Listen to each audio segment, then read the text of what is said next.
Bueno, lo primero de todo me voy a presentar. Soy el fundador de Esencial, que es una empresa, una consultora en la que ayudamos a equipos a diferenciarse, a tener equipos más autónomos y más rentables.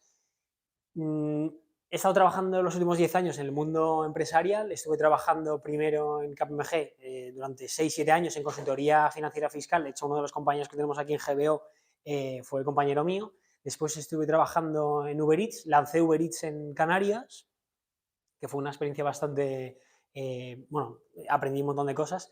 Al mismo tiempo fue un bastante caos. Nada, nada, adelante, por favor. Disculpa, mira. Nada, nada. Disculpa el retraso. Además estaba presentándome, o sea que tú llegas a Bueno, tiempo. perfecto.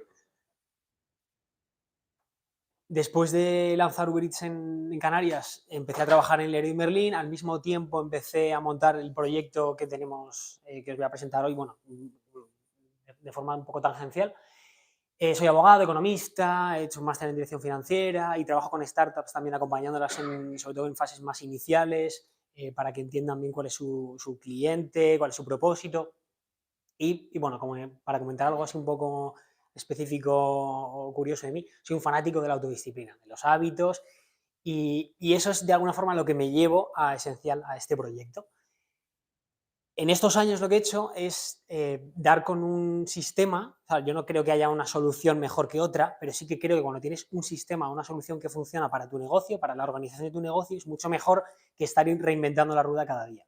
Y eso es un poco lo que, bueno, de lo que vamos a hablar hoy. Y para romper el hielo, os quiero hacer varias preguntas.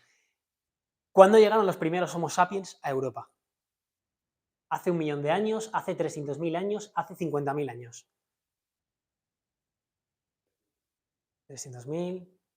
Un millón. Yo era muy pequeño, pero... Yo voy también a 300.000. ¿Alguien más por aquí? Vale. Pues no, hace 50.000 años. O sea que no hace tanto tiempo. Estaban en África. Los que sí estuvieron antes fueron los neandertales. Venga, siguiente pregunta. ¿Cuál es la población mundial en el año 1? ¿250 millones, 800.000 personas o 50 millones de personas? 200.000 por aquí. 50. 200. Venga, pues 250. Y yo me sorprendí, la verdad. Me parecieron bastantes personas. ¿Es el censo del INE o Sí, más o menos. Ya estaban trabajando por ahí. Por favor, paso. ¿Qué tal? Vale. ¿Cuándo y dónde nació la empresa más antigua en la historia? En España en 1490, justo antes del descubrimiento de América. En Estados Unidos en 1745 o en Japón en el 578. Viva? No, Viva no. ¿Cuándo nació la primera empresa? Y ya probablemente no. Japón. Sí, en esta sí. Y la última, ¿cuál era el valor de la Compañía de las Indias Orientales, la compañía holandesa que tenía el monopolio del comercio de especias en el siglo XVII, en 1637, que es su año de máximo valor? 7,9 millones de euros, que es más o menos los ingresos que hace Apple en 1 hora y media. 7,9 billones españoles de euros, es decir, millones de millón, que es más o menos el PIB de Japón y Alemania juntos, o la capitalización bursátil de las 20 empresas más valiosas del mundo juntas, o 79 millones, que es más o menos por lo que se vendió la nevera roja. 7,9 millones por aquí. Tú te vas a lo grande y ya está. Pues 7,9 billones. O sea, ha sido la compañía más valiosa de todos los tiempos. Bueno, ¿por qué hemos hecho estas preguntas? Porque al final lo que vamos a hablar va un poco de evolución, va un poco también de empresas, y por eso hemos empezado con esto. El 47% de los trabajos, según un estudio de la Universidad de Oxford, habrá desaparecido de aquí a 15 años. Y muchos modelos de negocio se van a quedar obsoletos como consecuencia de la disrupción tecnológica. Pero bueno, en realidad es que vivimos en un mundo de cambio exponencial. Habréis escuchado de VUCA, BANI y tal, bueno, un montón de siglas que yo en realidad no conozco, pero lo que está claro es que las cosas van más rápido ahora que antes. Pero los cambios y las disrupciones han ocurrido siempre. De hecho, hace unos 200, 300.000 años éramos cazadores y éramos casi como cualquier especie. De pronto supimos dominar el fuego y eso supuso un punto de inflexión a la hora de la supervivencia frente a otras especies, para hacer herramientas, para poder protegernos, calentarnos, el tipo de alimentos que podíamos comer. Hace unos 12.000 años éramos cazadores-recolectores y de pronto descubrimos, de alguna forma, fuimos capaces de dominar la agricultura. Entonces, eso, si alguno ha leído a Harari el libro de Sapiens, habrá un poco que cuenta que en el momento en el que supimos dominar la agricultura y nos empezamos a reunir en tribus, empezamos a expandirnos. Eso fue el momento de expansión de la especie humana. Siglo XVIII, éramos agricultores, máquina de vapor y ¡pum! Un montón de gente que antes estaba trabajando con las manos, de pronto ya las cosas empiezan a hacer de forma más automática, digamos. Un siglo más tarde, un par de siglos más tarde, la segunda revolución industrial, que no era solamente el vapor, sino la electricidad, a lo que supuso ahí es que muchos operarios, obreros que trabajaban igual con las manos, pero en fábricas, empezaron a ver que sus trabajos no tenían tanto valor por el hecho de que había una máquina que hacía el trabajo de 10 obreros en una hora. Y hace no tanto, trabajos más manuales y analógicos en oficina se quedaron obsoletos como consecuencia de la computación. Y digamos, y hemos estado en una era o una época del conocimiento, de trabajadores del conocimiento, y ahora en realidad lo que estamos viviendo es una cuarta revolución industrial. Por favor. Buenas. Estamos viviendo una cuarta revolución industrial que va a estar dominada, o va a estar, digamos, el elemento clave aquí es la inteligencia artificial, que ya estamos viendo un montón de cosas, que si ChatGPT y demás, pues sí que va a generar un cambio enorme en un montón de trabajos. Y aquí, antes a lo mejor lo importante era la tierra, después el trabajo, en la tercera revolución industrial los datos, pero ahora la clave es que sepamos conectar con esa creatividad y esa capacidad de adaptación que tenemos las personas, conectando con lo que nos hace únicos, conectando con realmente nuestra singularidad. Es decir, que seamos más creativos porque ya va a haber conocimiento, contenidos y más, va a haber un montón. Ahora lo que tenemos que hacer es conectar realmente con aquellos talentos que tenemos que nos van a permitir sacar el máximo de nosotros. Y pongo aquí 3 palabras: una, creatividad, porque es la clave; adaptación, porque es una creatividad que además se va a tener que ir adaptando y acomodando a las nuevas tecnologías; y amor, porque yo pienso que hay 2 emociones que dominan el mundo. Una es el miedo, y es cuando nos bombardean las noticias, cuando estamos pensando que somos impotentes y que no podemos hacer nada frente a todas las cosas malas que están pasando; y lo otro es el amor hacia nuestro trabajo, hacia lo que hacemos, hacia nosotros mismos, hacia las personas, y ahí es cuando empiezas a conectar. Entonces, ahora más que nunca lo que necesitamos es potenciar lo que nos hace verdaderamente humanos. O sea, toda esa parte de relaciones, de empatía, cosas que Miguel sabe muy bien, porque al final el networking y lo que hacemos aquí es relacionarnos. Eso no nos lo van a quitar, ¿no? Y de hecho hay una frase muy buena de Lewis Carroll que dice que lo único que merece la pena en la vida es lo que hacemos por los demás. O sea, cuando estamos dando valor, cuando estamos haciendo algo y tenemos una relación profunda con otras personas. Y ahora os lanzo una pregunta. ¿Para qué creéis que existe una empresa? Y todas las respuestas son válidas, obviamente. Para ayudar a resolver problemas. Muy bueno. Hola, muy buenas. ¿Qué tal? Cubrir necesidades. ¿Alguien más por ahí? Para hacer dinero. Crear riqueza, valor, justo.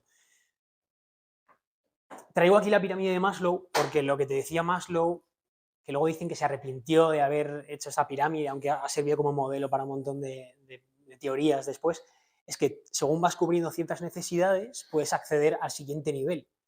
Dicen que se arrepintió porque en realidad lo que vino a explicar después, o lo que algunas personas han interpretado, es que no necesariamente tienes que tener todo al 100% cubierto, porque de hecho siempre puedes tener la creencia de que no lo tienes cubierto. O sea, es difícil decir en qué momento lo tienes cubierto. Obviamente hay unas necesidades porque son muy básicas, pero conocemos a muchas personas que a lo mejor ganan un montón de pasta y quieren ganar más pasta todavía porque sienten que no tienen suficiente. Y en realidad esas personas no están aquí, tienen esto cubierto, pero en realidad siguen aquí ancladas, ¿no? Y esto es una frase que me gusta decir, es que al final una empresa no deja de ser una proyección de los fundadores, un sistema que crean para generar más valor, solucionar problemas, cubrir necesidades, por supuesto, ganar dinero porque estás dando un valor y como consecuencia obtienes dinero, en el que las personas cooperan entre sí con un propósito o con un objetivo mayor. Hola, muy buenas. Adelante. Hola, señor. Un gráfico horrible, sí. Sí, sí. Vale.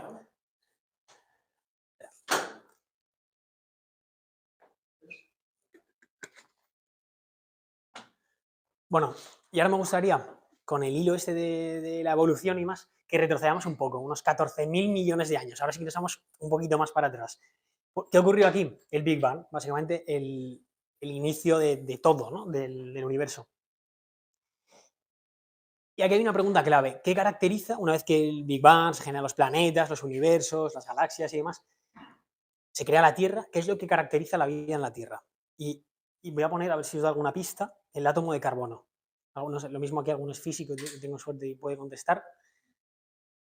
Bueno, el átomo de carbono tiene unas peculiaridades y unas características únicas que hacen que pueda tener más enlaces que cualquier otro átomo. Es decir, se puede unir a otros átomos mucho más fácil, o, bueno, o lo puede hacer de forma viable antes que cualquier otro átomo. Y con ello, al poder unirse, lo que genera es partículas, que ya son elementos más grandes. Después, la célula eucariota tiene una peculiaridad frente a la célula procariota, que era digamos, la que venía antes a nivel evolutivo, y es que es capaz de unirse a otras células y formar organismos pluricelulares. Y después vienen pues estas personitas que somos nosotros, los Homo sapiens, que lo hablamos antes, que nuestra capacidad para unirnos en tribus, para cooperar, es lo que ha hecho que podamos estar, que, bueno, que dominemos el planeta, o al menos sobre, digamos, sobre las otras especies. Entonces, la clave de la evolución reside en la capacidad que tenemos, o que tiene toda forma de vida, para unirse y cooperar, generando entidades más grandes. Hay una ley, la ley de Metcalfe, que lo que dice es que bueno, este tío lo que hace es relacionar esta ley con tema de telecomunicaciones, pero por ejemplo, aplica mucho a las redes sociales, porque lo que te habla es que te habla de los efectos de red. Que en una red, el añadir una persona o un usuario más a la red hace que aumente el valor de la red de manera exponencial. Entonces, por ejemplo, cuando tenemos 3 personas, hay 3 interacciones. Si lo subimos a 6, solamente el doble de personas, ya pasas a tener 15 interacciones, es decir, se ha multiplicado por 5. Pero es que si pasas a tener 14 personas, tienes 91 interacciones. ¿Qué ocurre con esto? Que la red vale más. Si estás pensando, por ejemplo, en una red social, cuando estamos hablando de modelos de negocio como plataformas, pues cuantas más personas, más vale la red y más vale el negocio. Si tienes muy poquitas personas en los dos lados, al final ahí la capacidad de generar valor es muy pequeña. Por eso es muy difícil al principio el generar esos efectos de red. Pero ¿qué ocurre si estamos hablando de empresas? Y claro, si tenemos a 3 personas, pues las cosas van a ir más o menos bien. Cuando estamos solos, las cosas son súper fáciles. Si ya tenemos eso, pues 2 compañeros más, un poquitín más complicado, pero bueno, así es muy fácil. Pues si somos 10, ya la cosa empieza a complicarse. Y cuando ya somos 20, 30 o compañías de cientos de miles de personas, la complejidad es brutal, ¿no? Entonces, por eso hay una serie de prácticas que son importantes en cualquier negocio que ya tenga un cierto número de personas. Como las personas son el denominador común, hay una serie de, como digo, de prácticas o de actividades que tenemos que hacer que conforman al final el sistema, que es una organización. El primero de todos es, y tal y como lo veo yo, es definir los principios. Si no somos capaces de identificar qué valoramos, cómo nos queremos comportar, qué es importante para nosotros, qué tipo de personas queremos tener cerca, es complicado. De hecho, esto a un nivel mucho más pequeño, digamos, los átomos y demás, lo hacen y es con la compatibilidad energética. En nuestro caso, sí que podemos tener, o sea, tenemos esa compatibilidad energética, lo que pasa es que nos cuesta sentirla, por decirlo de alguna forma, y lo tenemos que poner con ciertos valores. Oye, yo quiero a personas honestas, quiero a personas que sean auténticas. Bueno, pues con ese tipo de personas nos queremos relacionar. Y el poder definir esto es súper importante cuando estamos hablando de una empresa. Lo segundo, construir juntos un para qué. Cuando somos capaces, lo que decíamos, si la clave de la evolución es la capacidad para unirnos y cooperar, ahí estamos cooperando dentro de una organización más grande. Tenemos que entender para qué estamos ahí, qué nos une, qué valor generamos y hacia dónde vamos. Y cuando eso lo construimos juntos, al final el compromiso es mayor. En una empresa podemos tomar una decisión de 3 maneras diferentes. La primera, tomo la decisión como jefe y se lo digo a la gente, súper rápido. La segunda, tengo una solución que creo que puede ser válida, la someto digamos, al feedback de las personas y se enriquece esa solución.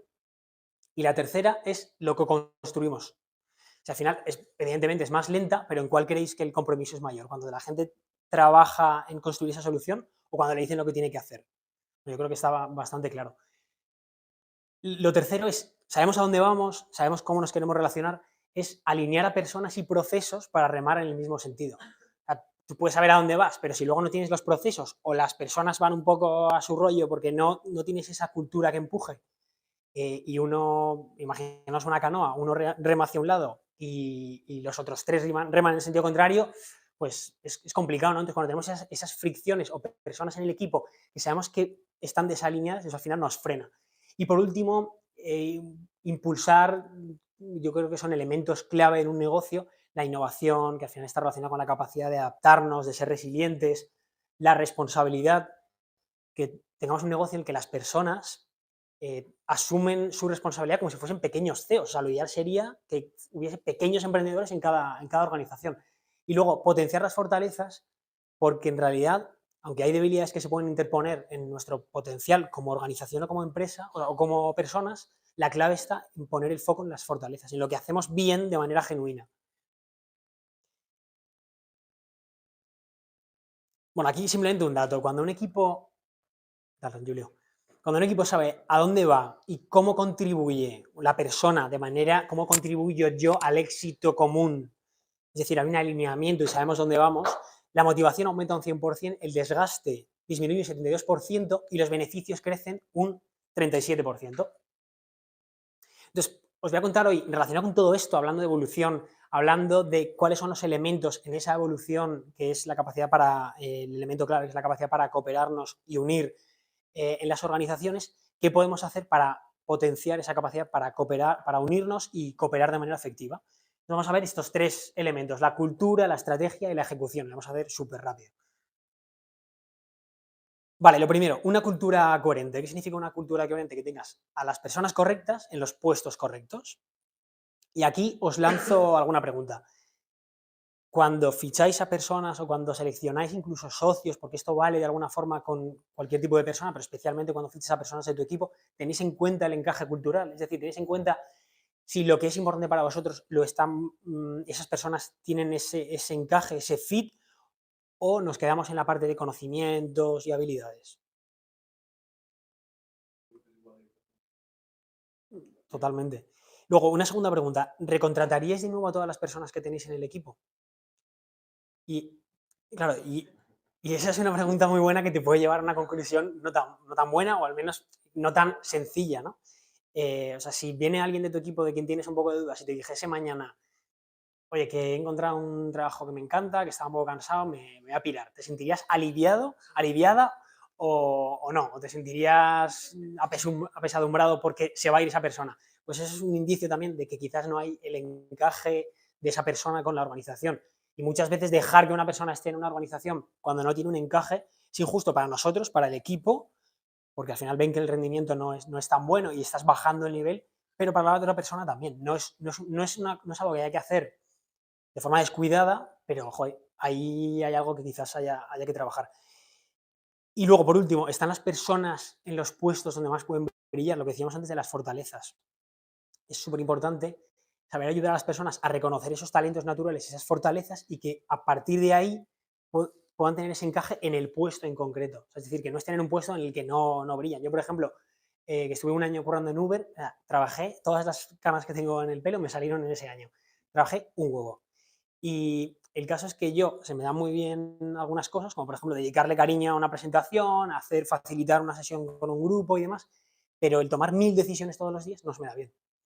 Entonces, lo que yo creo que la clave en las fortalezas no es lo que sabes hacer bien una vez, es en esas micro decisiones. Y si yo no soy bueno, por ejemplo, tomando millones de decisiones cada día, además con un impacto muy grande en negocio, porque quería hacer cada una, analizarla, verla bien, yo me volvía loco. ¿Era capaz de hacerlo? Sí, a costa de mi salud, básicamente. Y en cambio hay gente que sabe hacer eso muy bien, pero le metes 5 horas o 12 horas seguidas a preparar algo, lo mismo, y se vuelven locos, ¿no? Entonces, saber reconocer eso es súper importante en nosotros como líderes de equipo y también en las personas de nuestro equipo. Estrategia clara. Aquí digo un concepto que es experimenta, evalúa y aprende, que ese es un concepto de Lean Startup, básicamente, que muchas veces, sobre todo cuando estamos empezando o cuando hay un grado de incertidumbre elevado, es importante que no pensemos, ¡hala, vamos por aquí y ya está! O nuestro cliente quiere esto. No, hay que pensar que nuestro modelo de negocio, sobre todo como digo, cuando hay un grado de incertidumbre elevado, nuestro modelo de negocio son hipótesis que tenemos que ir validando o invalidando, es decir, tenemos que evaluar con clientes para ver si lo que creemos que, por ejemplo, la propuesta de valor, los problemas que tiene el cliente, todo eso, de verdad, es una realidad o en realidad solamente está en nuestra cabeza, ¿no? Y aquí os hago 3 preguntas, pero os voy a pasar esto de aquí porque me gustaría que las escribieseis y que os lo quedaseis y que os ayude como a nivel de reflexión. ¿Quién es vuestro cliente ideal y qué problema tiene? Y he traído posits para que lo podáis apuntar, porque si traigo una hoja habrá gente que cuente, pues mi cliente tiene muchos problemas, no. Cuanto más específico y más corto, más claro lo tenemos.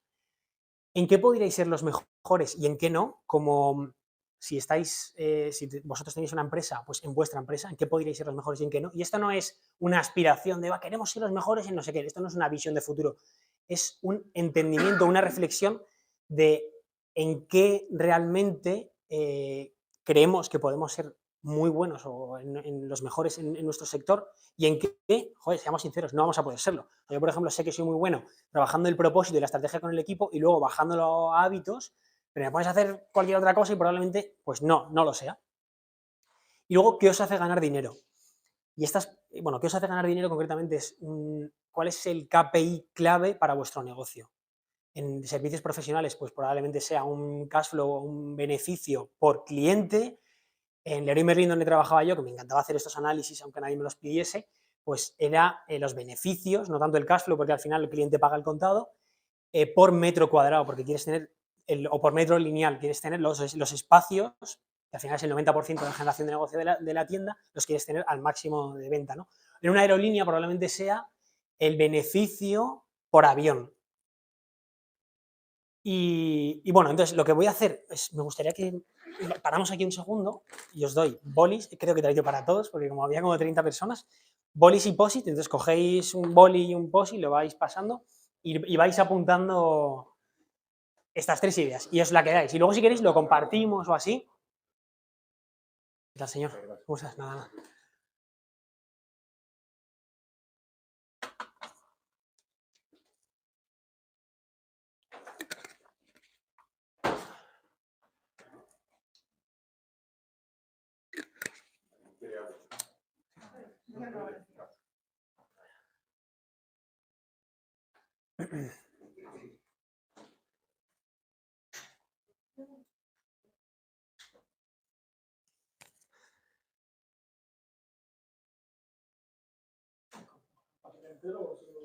Pues mientras queden para los demás, coge lo que quieras. Y además con uno va a estar un poco complicado escribir, ¿no?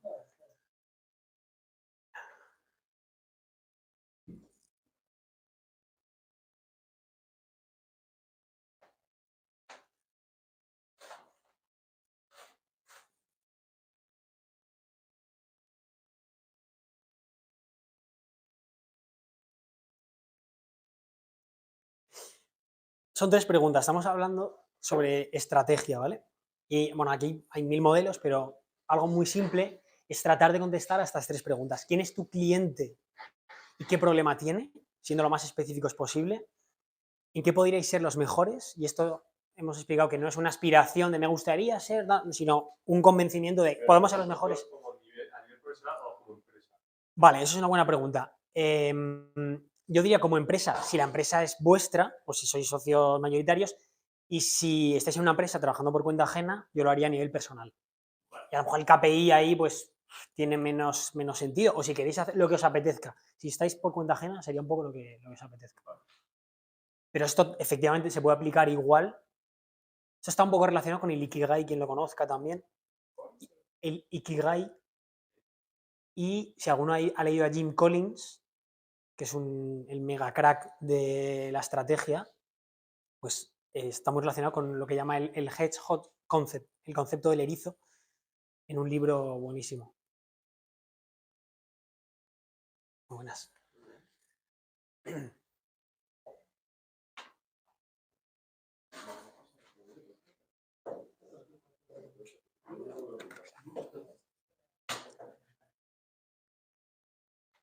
Pide por ahí y te escribes estas 3 preguntas. Bueno, escribe la respuesta.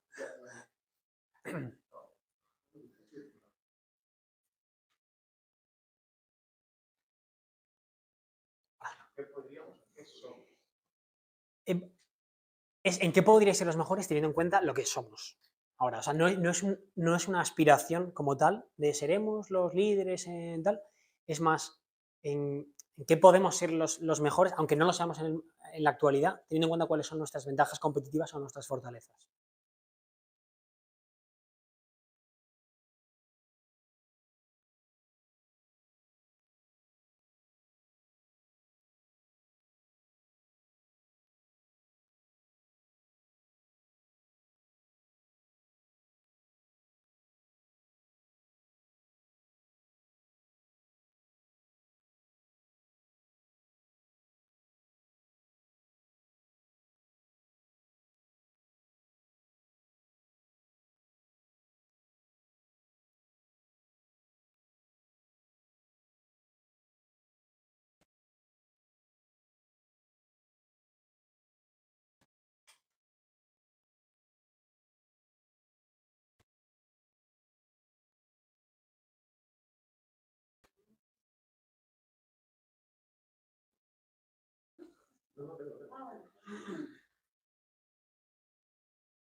¿Alguien quiere compartir? Esto no es obligatorio, ¿eh? O sea, que aquí... Venga. El cliente ideal es una empresa y el problema que tiene es que necesita contenido multilingüe. Vale. ¿En qué podrían ser los mejores? Podríamos ser los mejores en dar la mejor solución al coste más razonable para el cliente. Y en que no, en dar una solución global tecnológica que resuelva todas las necesidades.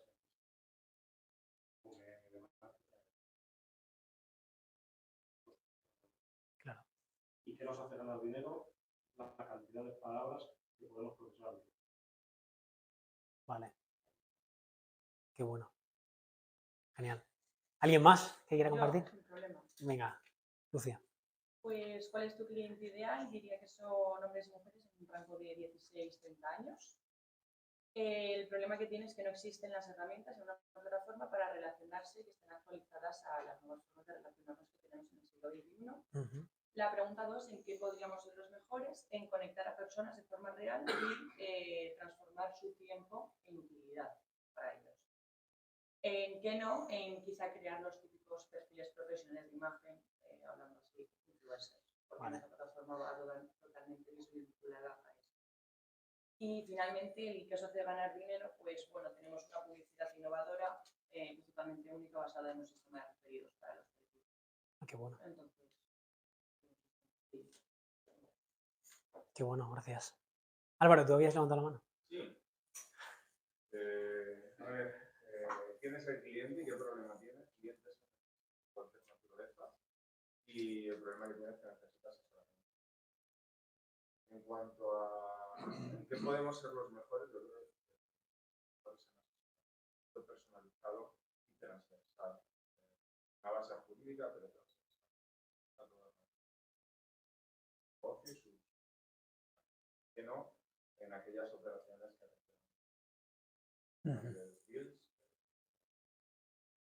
ejército de abogados. ¿Y qué nos hace ganar dinero? Pues bueno. Y la métrica, ahí que digamos que el beneficio que sacáis por cliente, por operación. Ya. Un gran cliente te da un margen de beneficio y no significa que el gran cliente te dé más margen de beneficio. Son dos variables. El perfil del cliente y el tipo de cliente o de apoyo. Claro. Ahí en empresas de servicios profesionales también puede ser el beneficio por empleado. O sea, al final, porque como la cantidad de servicios que eres capaz de prestar y de valor que eres capaz de generar depende de cuántas personas tienes, pues ahí también puede ser. Habías levantado la mano, sí. Bueno, no se parece un poco ¿Sí? a lo de empresas. ¿Qué negocio tienes? Tengo una agencia de marketing. Vale. Vale. Bueno, mi cliente ideal serían empresas que quieren impulsar su tráfico y conseguir resultados a través de medios digitales. Podríamos ser los mejor es crear estrategias de marketing holísticas totalmente adaptadas a los requerimientos. Y creo que lo que nos haría ganar dinero es por clientes de tan grande que el proyecto todo el mundo necesita algo tan grande, tiene que ver el tamaño del cliente. Qué bueno. ¿Alguien más quiere? Sí. Yo tengo dos negocios de tecnología. Uno enfocado al mundo del dato y la analítica y otro al mundo de negocio. Entonces, para mi cliente ideal, de un lado es las empresas que están tomando mal o mala infraestructura decisiones de negocio orientadas al dato. Y por otro lado, pues en otros donde el negocio ya no existe o lo quieren, digamos, realmente activo con España desde el punto de vista de negocio. Y bueno, pues para mí, bueno, pues el valor que podemos ser los mejores, pues por un lado es todo realmente datos que ayuden al negocio y a eso que puedan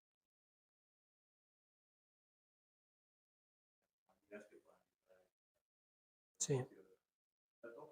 Y por otro lado, bueno, pues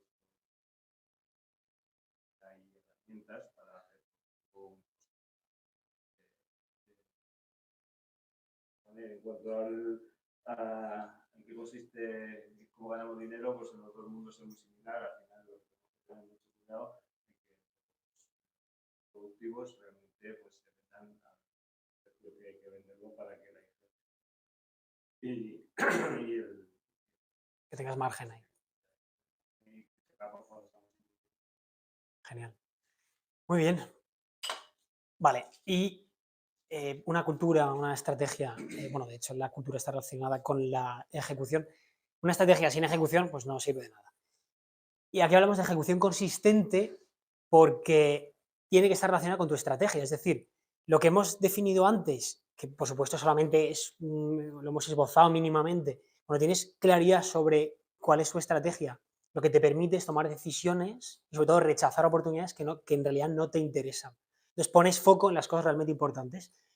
Y hablamos de innovación y responsabilidad por lo que decíamos antes. Si tenemos a pequeños emprendedores en nuestro negocio que están motivados, que se sienten parte del negocio, saben que hay algo ahí para ellos, son innovadores y además responsables en su ámbito de influencia, pues nuestra capacidad de generar valor es muchísimo mayor.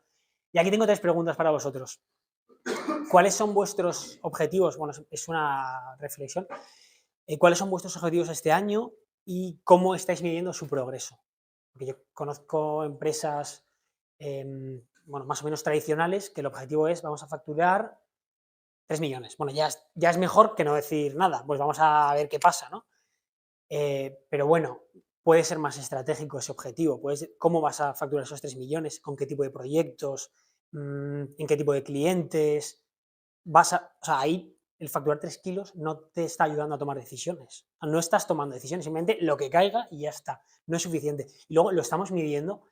En el mundo startup se utiliza mucho la terminología, o con otras palabras, lagging metrics y leading metrics. Lagging metrics sería facturar, así a grosso modo, esos 3 millones, y leading metrics es qué indicadores tenemos para poder acercarnos a ello.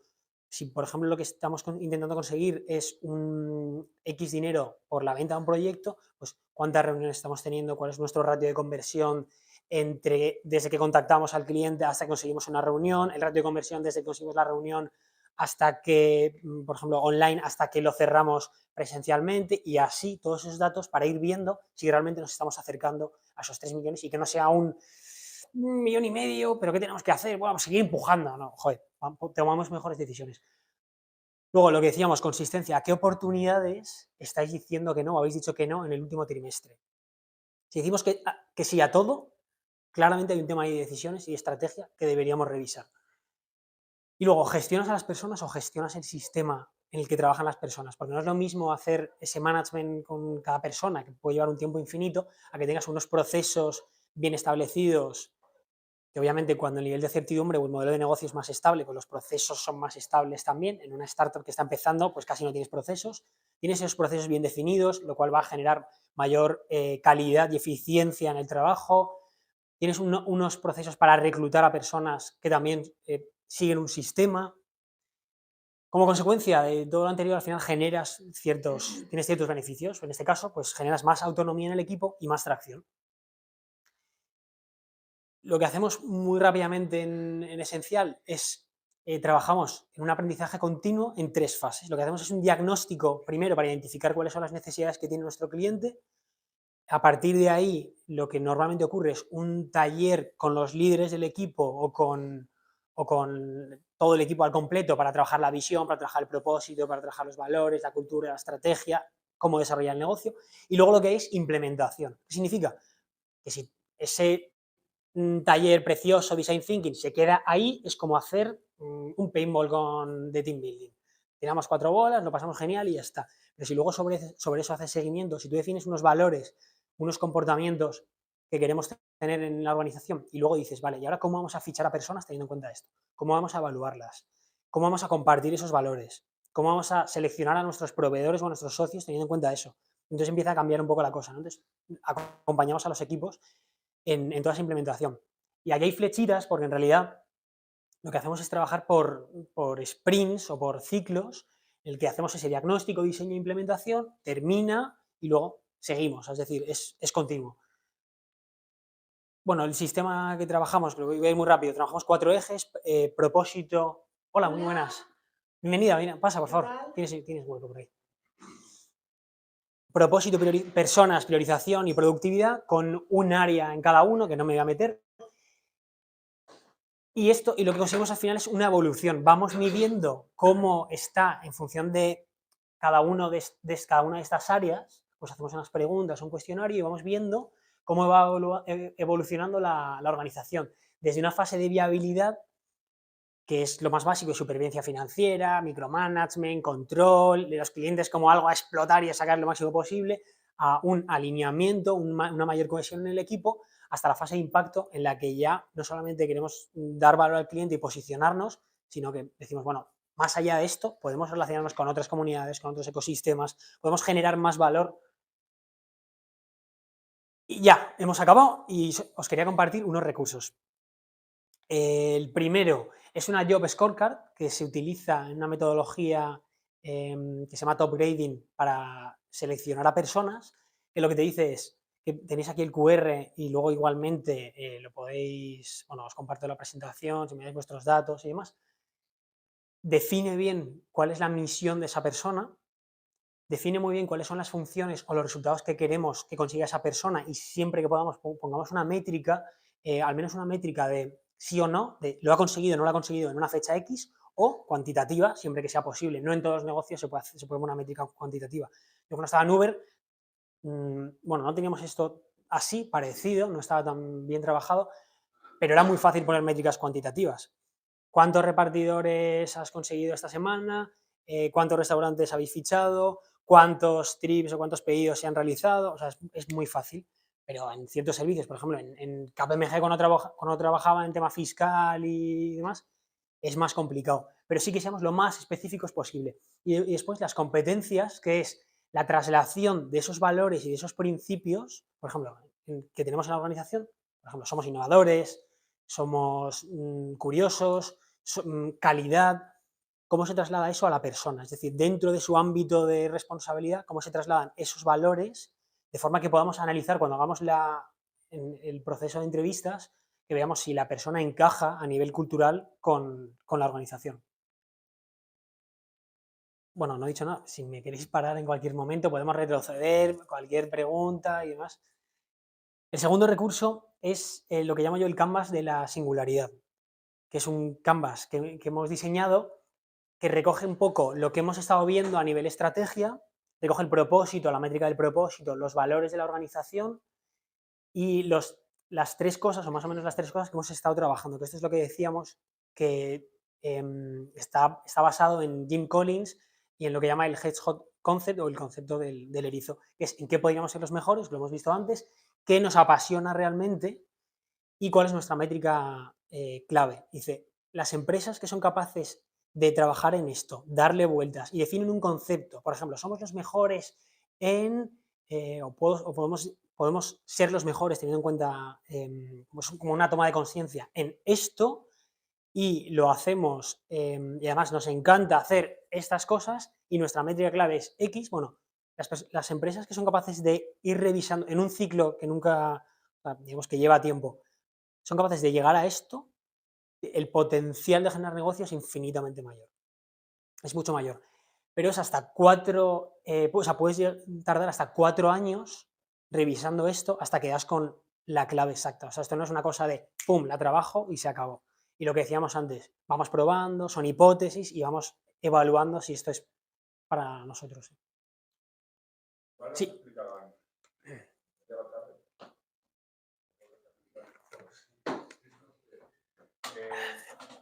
Este concepto de trabajar en que somos los mejores en nada. ¿Por qué? Porque esto es como si me pongo delante del espejo y me empiezo a decir que soy guapísimo. Lo puedo repetir 30 veces y al final no lo puedo creer. Pero mi realidad es que soy guapo para quién. No será mejor. Pero porque tú y yo tenemos un cariño especial. Entonces, ¿no será mejor ir a aquellos en los que decir si somos guapos o no, somos altos o bajos?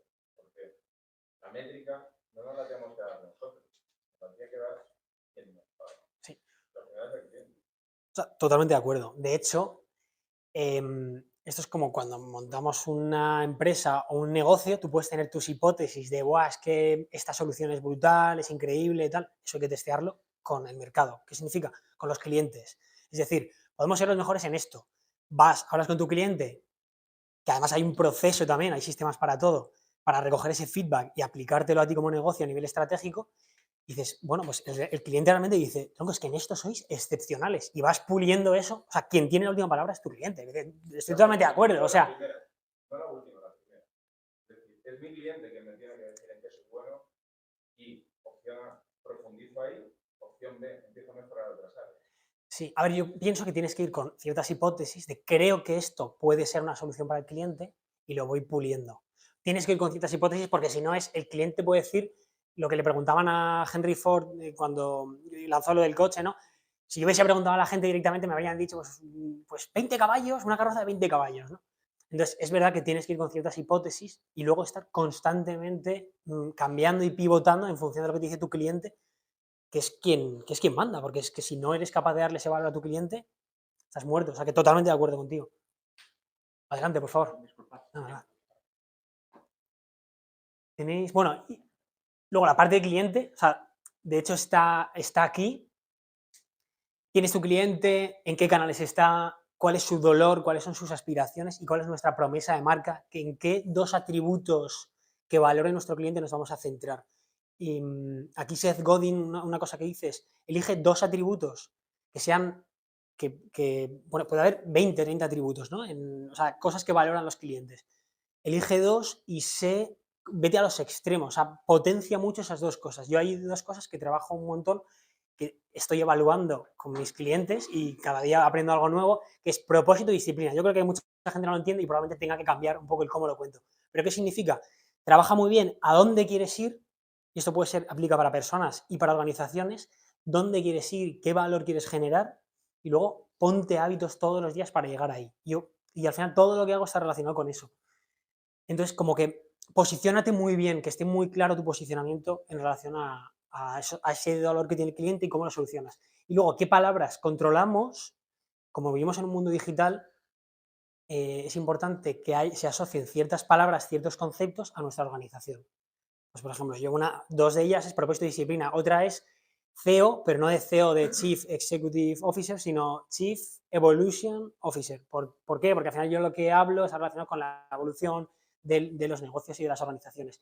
Y luego, resume eso en un concepto. Obviamente, al principio, cuando no hemos trabajado una estrategia en el negocio, esto es algo que probablemente no valga nada, entre comillas, porque lo tienes que ir validando con el cliente, entendiendo, extrayendo cosas de esas conversaciones con el cliente, con los clientes, y ir viendo si realmente, y también esa autoconsciencia de decir, joder, soy bueno en todo, pues no, joder, también tengamos un poco de sentido autocrítico, ¿no? Y el tercero es, sí. Ah, es verdad, se me ha olvidado. Sí, es otro concepto que es qué prácticas podemos fijar que sea casi como una guía, pero que tienen un valor estratégico y a medio y largo plazo. Por ejemplo, esto viene de Jim Collins también, o sea, que hay un mix de un montón de teorías y modelos, pero Jim Collins me parece brutal, ¿no? Y el tío en uno de sus libros lo que te dice es, sobre todo en negocios con una alta incertidumbre, si eres capaz, bueno, al principio tienes que pivotar todo mucho y demás, pero si eres capaz de definir como una receta de cosas específicas, de elementos específicos que puede tener tu negocio, o sea, o que tienes que hacer para llevar tu estrategia a la práctica, pues es mucho más probable que a través de esa consistencia generes valor a tus clientes. Si buscáis Smack Recipe, os aparecerá, os hablará, o sea, veréis cosas de Jim Collins. El ejemplo que pone es Southwest Airlines, que es un ejemplo de estrategia brutal, que lleva ya un montón de años, pero que decidieron hacer el tema de aerolíneas low cost al máximo exponente y crearon una receta de 10 puntos que tenían que cumplir para lograr su estrategia de manera efectiva. Por ejemplo, que su estrategia era básicamente lo que llaman wheels up o las ruedas arriba. Cuando las ruedas están arriba, nosotros generamos pasta. Si el avión está parado, palmamos dinero. Y es, trabaja en aeropuertos que sean de segundo nivel o como más baratos, porque así reducimos costes. Ten solamente un tipo de cabina, de avión, de forma que cualquier problema es como mucho más estandarizable, que la limpieza la hagan la propia tripulación, bueno, una serie de puntos que casi no han variado a lo largo de 30 años y que les han ayudado a mantener esa consistencia y a poder ejecutar esa estrategia. Vale, y luego, reuniones. ¿Por qué?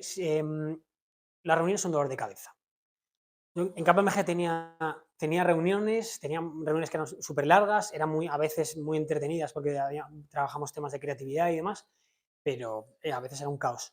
En Leroy Merlin, por ejemplo, en lo que ocurría en las reuniones muchas veces es que, bueno, el 90% de las veces la gente llegaba tarde y además íbamos sin tener una agenda, entonces era un caos total. Veníamos justo después de la pandemia, no estaban tan acostumbrados a hacer las cosas online y fue como reunionitis por todas partes. Y luego en Uber, que se supone que es como muy práctico y demás, te das cuenta que las reuniones tampoco eran tan interesantes. Hay 3 formas de tener una reunión.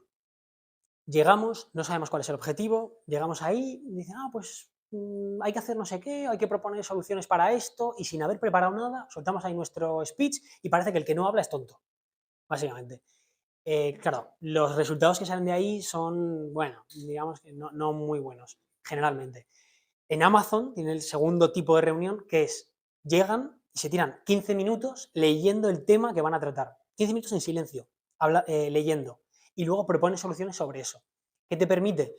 Joder, tener un poder de decisión y una palabra, digamos, más cualificada. Ya sabes de qué estáis hablando. Y luego está el tercer tipo de reunión, que es para los súper fanáticos de los hábitos y de la autodisciplina en equipo y demás, que es, previamente sabemos qué vamos a tratar, si hay un tema en concreto, o si hubiese varios es un pelín diferente, pero si hay un tema en concreto, cada uno da su solución o su feedback sobre ese tema y lee el feedback de los demás. Y nadie habla en la reunión si no ha trabajado ese documento, si no ha hecho esa preparación previa. ¿Qué ocurre? Cuando llegamos a la reunión, toda esa parte que se trabaja de manera asíncrona, nos la hemos ahorrado y podemos entrar en temas más serios en la reunión, podemos entrar a tomar decisiones. Entonces, esta plantilla, a lo mejor no es para todas las reuniones, pero sí que es un ejercicio bastante bueno en el que identificas, bueno, el nombre de la reunión, fecha y hora, quién es el owner. Cuando no hay un owner de la reunión, todo queda como, no, pues, joder, la gente necesita que les empujen. Si Miguel Ángel no estuviese aquí diciendo, chicos, mañana viene Ángel a contar no sé qué, a las 12:30, tal, esto se diluiría. Hace falta alguien que empuje las cosas y que haga responsables a cada persona de las decisiones. ¿Quiénes son los participantes? Que muchas veces nos pasamos, más que quedarnos en defecto de participantes, lo que nos pasa es que metemos a todo Dios, ¿no? Objetivo, exactamente qué resultado queremos sacar de la reunión. Las reuniones se ponen sin agenda, sin ningún tipo de sentido de qué es lo que queremos obtener, ¿no? Pues, ¿cuál es la preparación requerida? Y esto es lo que hablábamos. especificar cuál es la preparación, se comparte un documento y todo el mundo revisa ese documento antes y mete sus comentarios y lee los comentarios de los compañeros. Después se pregunta, ¿se ha hecho previamente? Sí, no. Y si no se ha hecho esa preparación previamente, si no lo ha hecho una persona, pues esa persona, siendo disciplinados, no debería hablar en la reunión. Si no lo ha hecho nadie, pues hay que dedicarle un rato antes de la reunión para trabajar esa parte. Y esto obviamente se puede hacer paso a paso, porque al principio esto de golpe la gente puede flipar y bueno, la agenda. ¿En España que lo hace? Aunque tú se lo digas, tú después de contárselo, no te has. A ver, cuando yo estoy encima y lo empujo, sí. Si no hay alguien que tenga la suficiente disciplina en el equipo, no se hace. O sea, necesitas a alguien que tenga disciplina. Por eso, Jim Collins, volviendo otra vez a este autor, lo que te dice es, una empresa es realmente valiosa cuando hay autodisciplina dentro de la organización, porque si no, reinventamos la rueda, somos mucho menos efectivos. Y a nivel personal pasa un poco lo mismo, y tú lo sabes bien que entrenas como un león. Bueno, y luego una cosa muy, muy importante, bueno, al final hay feedback para mejorar ese tipo de reuniones y demás, y salgamos de todas las reuniones siempre con lo que llamo el WWW, what, who, when.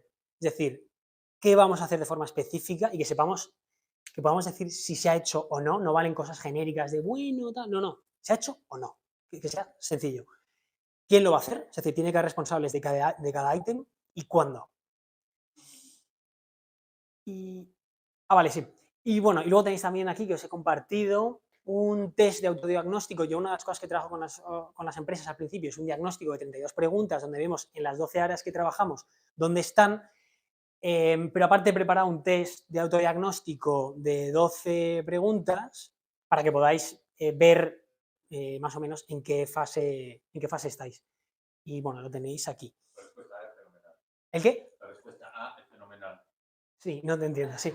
Sí, es que me da cuenta que hay veces que hablo de un scorecard para no sé qué, y te dicen, es que no me entero. Entonces, espera, pues contesta no te entiendo y ya está.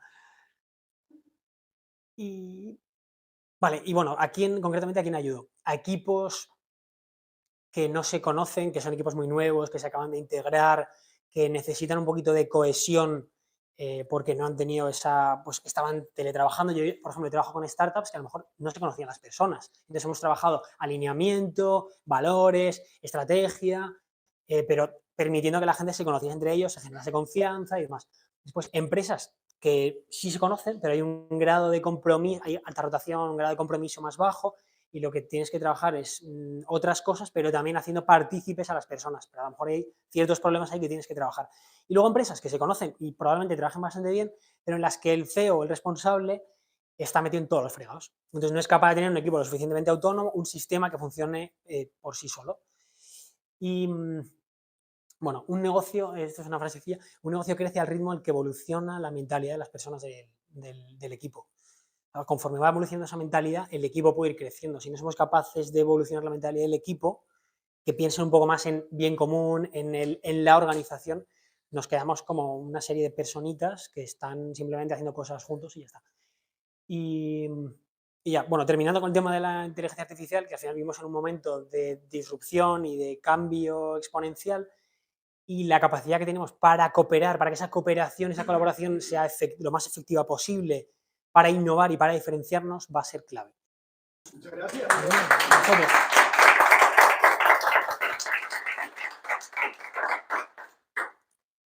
¿Preguntas? Sí, preguntas y debate, sí.